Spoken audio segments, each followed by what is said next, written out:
Are you buying a house and looking for the seller to pay some of your closing costs or maybe buy down the points? Do you not know what the maximum amount allowed is based on your loan type? This video is for you. Stay tuned. I'm going to talk about max seller concessions, seller credit, whatever you want to call it. It's called a bunch of different things. Interested party contributions. Stay tuned. I'll talk to you about the maximums in place for each loan type, what you can use these credits for, what you can't use them for, and so much more. Stay tuned.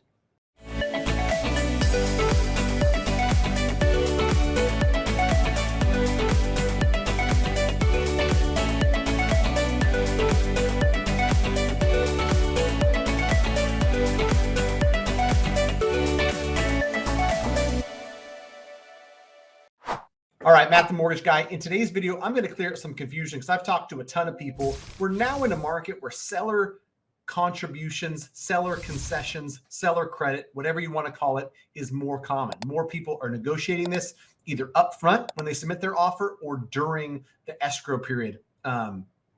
Before I jump into that, if you want to connect with me and my team, greatmortgagebroker.com, fill out the quick form. We're more than happy to help. If you want to connect with a great agent that's going to get you a bunch of seller credit, go to homeandmoney.com/Matt. So on this subject of seller credit, I've talked to a lot of different people. I've actually had people, unfortunately, get into contract with too much seller credit. We had to back it down because they didn't understand what the maximums were. So I'm going to go through loan type and talk about the maximums allowed. Before I do that, I should just tell you, seller credit is what it sounds like. You buy a house for $300,000 and the seller is going to give you a seller credit of $6,000.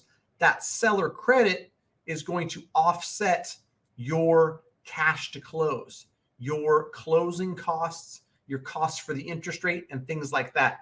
It cannot be put towards your down payment. I'll get more into detail on that later, but just, seller credit is a credit from the seller. It's as simple as that. It might be called a seller concession. It might be called an interested party contribution if it's, in a fancy handbook from a lender, but it's all the same thing, right? The seller is giving you a concession, giving you something to help with your closing costs on your purchase of a home. So if you're getting a conventional loan, there's a few different things to consider. If you're putting less than 10% down, the max seller contribution is 3%.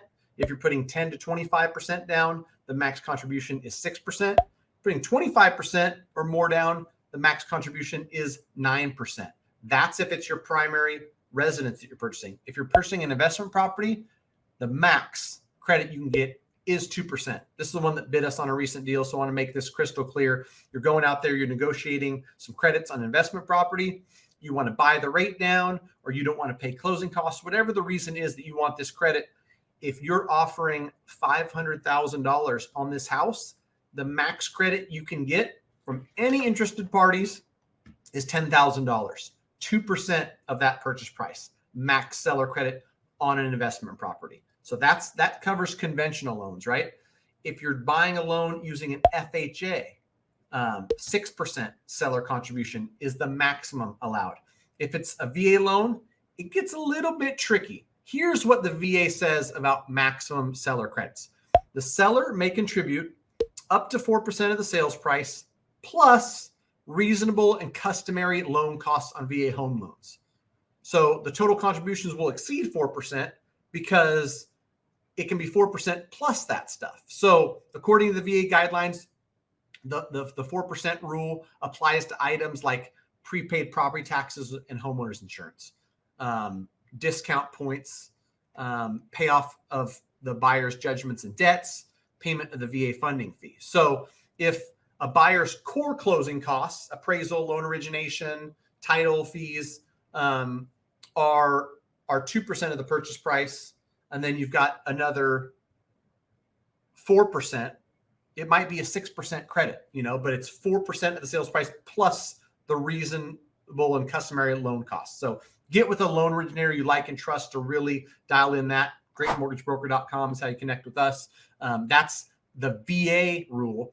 USDA is 6% of the purchase price is the max contribution. So you heard me refer to it as interested party contributions, IPC. This is how the lender handbooks phrase it, right?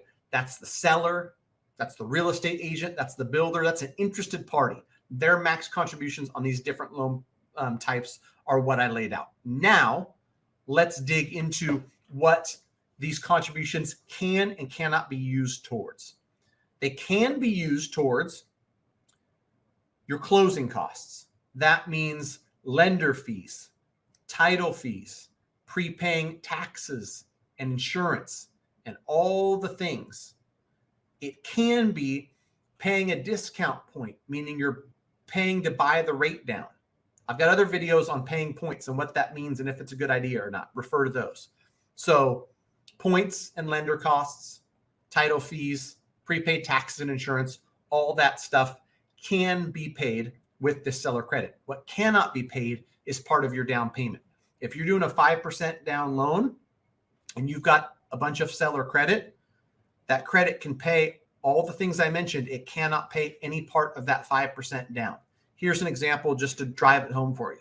You're buying a house for $500,000, 5% down. That means $25,000. $25,000 is your down. You've got lender fees, title fees, prepaid tax insurance, all this other stuff. Let's say that all this other stuff totals $9,000.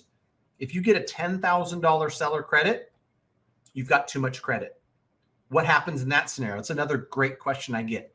If you have excess seller credit, you need to find a way, or you should as a buyer, find a way to use up that extra $1,000. All these costs are paid, right? So you've got all the closing costs paid and you're bringing $25,000 to close because that's your minimum contribution.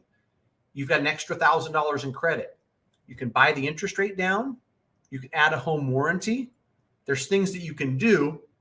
Talk to your lender about it. What normally happens is, let's see what this extra $1,000 buys us. Does it buy us from a 4.875 rate down to a 4.799 or whatever the number is, right? But you use it, you buy down the interest rate. That's a cost that can be covered by that credit. So that's that. I think that's about it. I don't want to make this too lengthy of a video, but leave your comments down below. Let me know what questions you have. I pop in there as often as I can to try to answer those. And I think I wanted to make this video because it's unclear. Investment properties being a 2% max. I've got people that think they're going to write 4% seller credit and then use that seller credit to buy down their interest rate by 4 points. Just can't do it, right? 2% of the purchase price is the max seller credit. It is the purchase price. So if you buy something for $500,000, no matter how much you put down, you've got 2% of the purchase price. $10,000 is the max contribution. You might be putting $200,000 down. Your loan amount might only be $300,000. So you might be able to buy 3 points on the mortgage rate because each point is 1% of the loan amount, meaning 3 points would be $9,000, which is still less than the $10,000 you're getting because the 2% max is based on the purchase price. So I think that's it. Any questions, feel free to reach out. Shoot me a message, greatmortgagebroker.com. In the comments, leave the comments. We're happy to help.